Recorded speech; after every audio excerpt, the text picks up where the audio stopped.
Al fianco della popolazione afghana, sabato 21 dalle 10 la manifestazione di solidarietà a Roma in Piazza della Repubblica per i corridoi umanitari come immediato sostegno alla società civile in lotta contro i talebani. Promuove così via social dalla sua pagina Facebook la mobilitazione a sostegno dei suoi connazionali. Lo chef veneziano Ahmed Hamadi. Ci sarà anche lui, scrive. Doppio regalo per il giorno del suo compleanno oggi. La sorella Zara in salvo dai talebani che oggi a Roma continua il periodo di isolamento in quarantena, in attesa possa presto giungere a Venezia, dove il numero uno degli industriali veneziani si sta già mobilitando per il ricongiungimento e l'integrazione anche lavorativa della comunità afghana in Laguna. Vorremmo dare posto di lavoro agli afghani che vengono qui, dobbiamo far capire che questa è una comunità sociale, una comunità in grado di accogliere e di rigenerare e di dare il sogno al futuro ai nostri figli.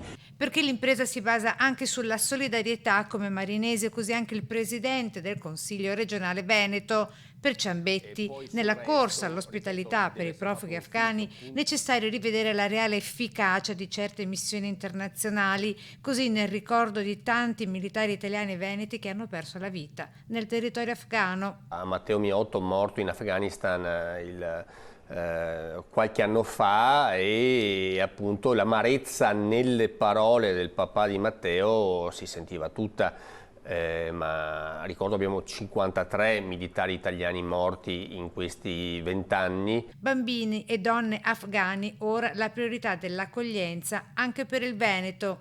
Che in questo momento sono quelli che più soffrono.